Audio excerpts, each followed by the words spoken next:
নমস্কার, আমি রাখি। আমার নতুন আরো একটি ব্লগে আপনাদের সবাইকে স্বাগত জানিয়ে আজকের ব্লগটি শুরু করলাম। কেমন আছেন আপনারা সবাই? আশা করছি ভালো আছেন আর আমরাও বেশ ভালো রয়েছি। এখন বাজে সকাল ৭টা, আপনাদেরকে সাথে নিয়েই ব্লগটা শুরু করলাম। অনলাইন থেকে টেবিলের জন্য এই ম্যাটটা কিনেছিলাম। তো সেটাই এসছে কাল বিকেল বেলাতে। আর ওটাই সকালবেলা বিবেক উঠে খুলেছে। এখন এই যে ডাইনিং টেবিলের উপরে পেতে দিলাম। বেশ ভালো হয়েছে দেখতে। আজ থেকে বিবেকদের স্কুল খুলে গেল, তো সেই জন্য সকালবেলায় আবারও সেই পুরনো রুটিন। তো সকালবেলায় উঠেই আমি আগে খাবার বসিয়ে দিলাম। ওইদিকে গোবিন্দভোগ চাল দিয়ে সিদ্ধ ভাত বসিয়েছি, আর এদিকটাতে করে দিয়েছি ওকে স্কুলের টিফিনের জন্য স্যান্ডউইচ। আর এরপরে এই যে চাও বসিয়ে দিলাম, সাথে সাথে একটু চা খেয়ে নেব। আর এইসব টুকটাক আরো গোছাগুছি করতে করতে তো অনেকটা বেলা হয়ে যায়, ৮টা মতন বাজে। আর কাজে দিদিও চলে এসছে, তো সেই জন্য ভাবলাম দিদি আর আমি দুজনেই চাটা খেয়ে নিই। এদিকে বিবেকেরও ভাত হয়ে গেছে। আর ম্যাম চলে এসেছিল ওকে পড়াতে, ও পড়ছে ঘরে বসে। পড়া হয়ে গেলে খাবারটা খাইয়ে দেব। সঙ্গে যদি গরম ভাতটা নিয়ে যদি খাওয়াতে বসি তখন অনেকটা দেরি হয় খাওয়াতে। তো সেই জন্য আমি গরম ভাতটা ঠান্ডা হওয়ার জন্য থালাতে ঢেলে দিলাম। এরপরে থালাতে থাকুক, আস্তে আস্তে ঠান্ডা হতে থাকবে। আর বিবেকের পড়া হয়ে গেলে তারপরে ও খেয়ে নেবে।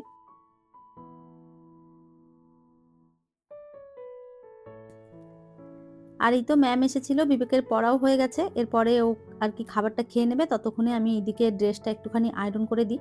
ওকে গুছিয়ে রেডি করে তারপরে যাবো আর কি নিচে। ওকে আর বাসে তুলে দিয়ে এসে তারপরে বাকি যা কাজকর্ম আছে সেগুলো পরে গুছিয়ে নেব। এই মুহূর্তে আপনারা যারা আমার ভিডিওটি দেখছেন প্লিজ একটি লাইক করে দেবেন, আর আমার ভিডিওর কোনো অংশ যদি আপনাদের ভালো লেগে যায় কমেন্ট করে জানাতে ভুলবেন না। এই ধরনের ভিডিও যদি আপনারা আরও দেখতে চান চাইলে কিন্তু আমার চ্যানেলটিকে সাবস্ক্রাইব করেও রাখতে পারেন। কাজটি যারা অলরেডি করে রেখেছেন তাদের অসংখ্য ধন্যবাদ। এতদিন তো বাবুর স্কুল ছিল না, তখন একরকমভাবে দিন কেটেছে। সবকিছু সময়ের মধ্যে না হলেও চলে গেছে। কিন্তু এখন যেহেতু স্কুল খুলে গেছে, সমস্তটা টাইমের মধ্যে করে দিতে হবে। দেরি হলে একদমই হবে না। কেননা ওই বাসটা একদম টাইমের মধ্যে আসে। ওই তাড়াতাড়ি করে না পৌঁছাতে পারলে বাস চলে গেলে তখন আমাকে আবার স্কুলে ছাড়তে যেতে হবে। তো যাই হোক, ওকে খাইয়ে আর এরপরে এই যে নিচে চলে এসেছি। এখন যাচ্ছি ওকে বাসে তুলে দিয়ে আসবো।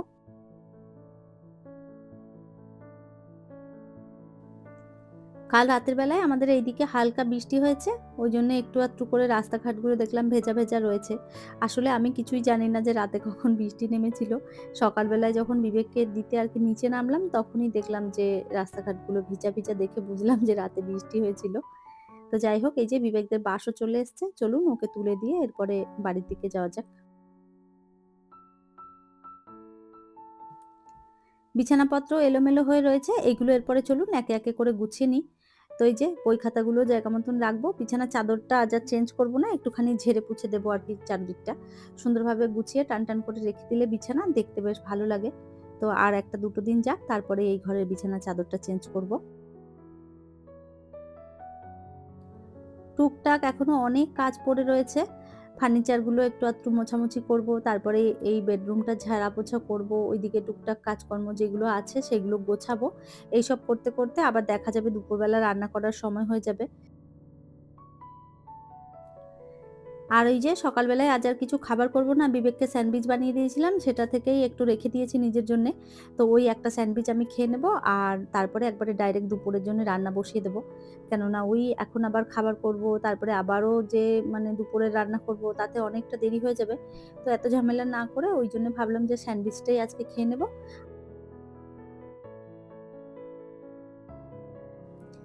আর এমনিতেও আমি একার জন্যে খুব একটা বেশি খাবার সকালবেলায় বানাই না। হয় ওটস খেয়ে নিই, না হলে চিড়ে খেয়ে নিই। আর এখন তো আমের সিজন, আম ভীষণ পছন্দ হয়। সেইজন্য আম দিয়েই সমস্ত সকালের ব্রেকফাস্ট করা হয়। কখনো আম চিড়ে, কখনো আম দিয়ে, ওটস দিয়ে এইসব দিয়েই বেশি খেয়ে নিই সকালবেলাটায়। তো যাই হোক, এই যে আপনাদের সাথে গল্প করতে, করতে বিছানাপত্র সুন্দরভাবে গুছিয়ে নিয়েছি। এরপরে ঝাড়া পোছাগুলো একটু করব আর ওই দিকটাতে একটু বাবুর পড়ার টেবিলটা ঝেড়ে দেব। তাহলেই এই রুমটা একদম পরিষ্কার হয়ে যাবে।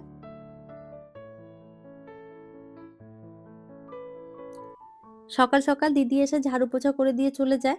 তো হয় কি আমি যখন ঝাড়াঝাড়ি করি আর তারপরে ধুলোবালি পড়ে, অনেক সময় অনেক নোংরা থাকে মানে বেডে, তারপরে টুকটাক ঝাড়াপোছা করতে গিয়ে অনেক ধুলোবালি পড়ে যায় নিচে। তো সেগুলো আমাকে আবারও একবার ঝাড়ু মারতে হয়। তো এখন আর ঝাড়ুটা মারবো না। আগে ঝাড়াপোছাগুলো করে নিয়ে টুকটাক যা কাজকর্ম আছে সমস্তটা গুছিয়ে নিয়ে পরে স্নান করতে যাওয়ার আগে একবার ঝাড়ু মেরে তারপরে আরকি যাবো স্নান করতে।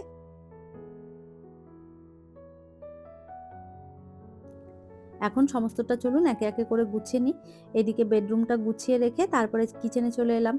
কিচেন পরিষ্কারই রয়েছে, কেননা আমি সকালবেলায় যে খাবার-দাবার করেছিলাম, দিদি কাজ করে দিয়ে যাওয়ার পরে ওইগুলো সমস্তটা আরকি পরিষ্কার করে দিয়ে গেছে। আর এখন শুধু এই যে রান্না-বান্না শুরু করব। এইসব কাজকর্ম টুকটাক গোছাতে, গোছাতে এখন বেজে গেল প্রায় ১১টার মতন। তো আগে দুধটা গরম বসিয়ে দিই, নাহলে আবার দেখা যাবে দুধটা কেটে যাবে। আর এইদিকে ভাতটাও একবারে বসিয়ে দিই। তারপরে আমি আস্তে, আস্তে করে ধীরে, ধীরে ওই যে রান্না করব সেগুলো কাটাকাটি করে নেব। ততক্ষণে ভাতও হয়ে যাবে, দুধ গরমটাও হয়ে যাবে।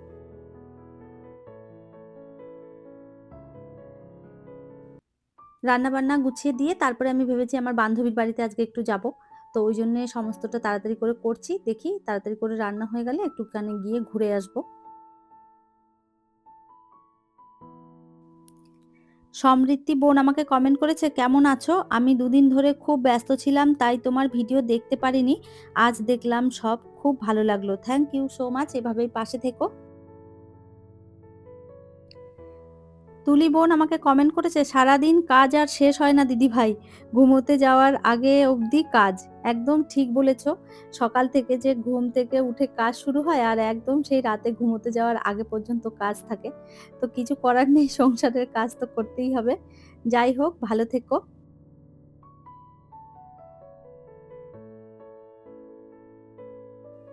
যা, যা রান্না করব সমস্ত কিছু গুছিয়ে নিয়েছি। আর ওইদিকে কুকারে একটু ডালও বসিয়ে দিয়েছিলাম, সেটাও সিদ্ধ হয়ে গেছে। আজকে রান্না করব ডাল আর কুমড়ো শাক, তার সাথে করব কাঁকরোল ভাজা আর সাথে করব মাশরুম।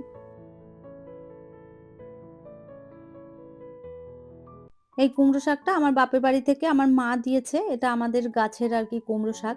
তো আমার কাছে আমার বান্ধবী অনেকদিন ধরেই বলেছিল যে কুমড়ো শাক রান্না করে আমাকে খাওয়াবি। তো ওইজন্য ভেবেছি আজকে যখন কুমড়ো শাক রান্না করছি ওদের বাড়ি যাবো ওকে আরকি দিয়ে আসতে। তো ওই বান্ধবীর বাড়ি আমি ওই কারণেই যাবো আরকি এই কুমড়ো শাকটা দিতে। তো ওইজন্য রান্নাটা বসিয়ে দিলাম তাড়াতাড়ি করে। তো এদিকে তেলের মধ্যে দিয়েছিলাম রাঁধুনি, কালো জিরে, রসুন আর কাঁচা লঙ্কা ফোড়নে।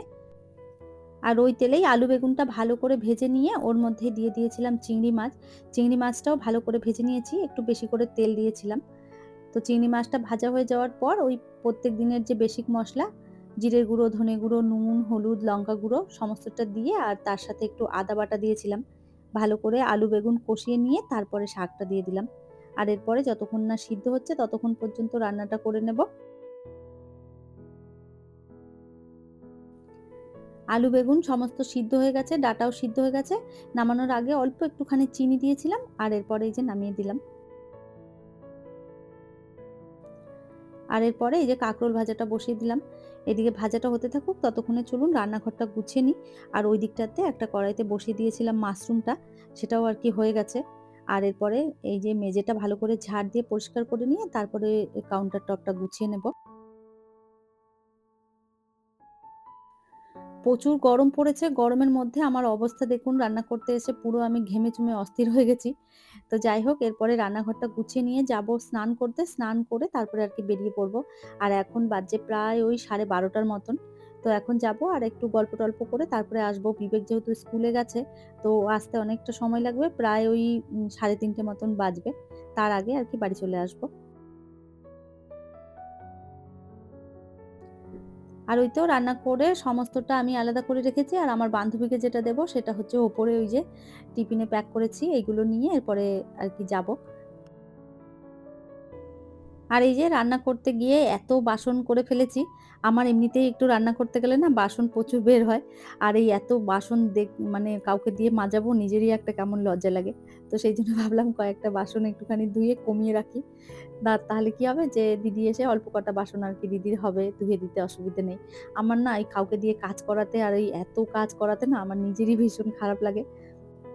তো ওইজন্যে কিছুটা বাসন ধুয়ে কমিয়ে দিলাম। এরপরে বাকি যেটা থাকবে সেটা দিদি এসে বিকেল বেলাতে ধোবে। তো যাই হোক, এরপরে যাবো আমি স্নান করতে। রান্নাঘরটা ভালো করে সুন্দরভাবে গুছিয়ে নিয়েছি। চলুন স্নান করে বেরিয়ে যাওয়া যাক। আর এই তো পৌঁছে গেছি এখানে। এটা হচ্ছে স্বাগতা, আর ওই পিছনে রয়েছে ফোন করছে রূপা। তো এখন এদের সাথে বসে একটু গল্প আড্ডা দেব, তারপরে আর কি বাড়ি যাব।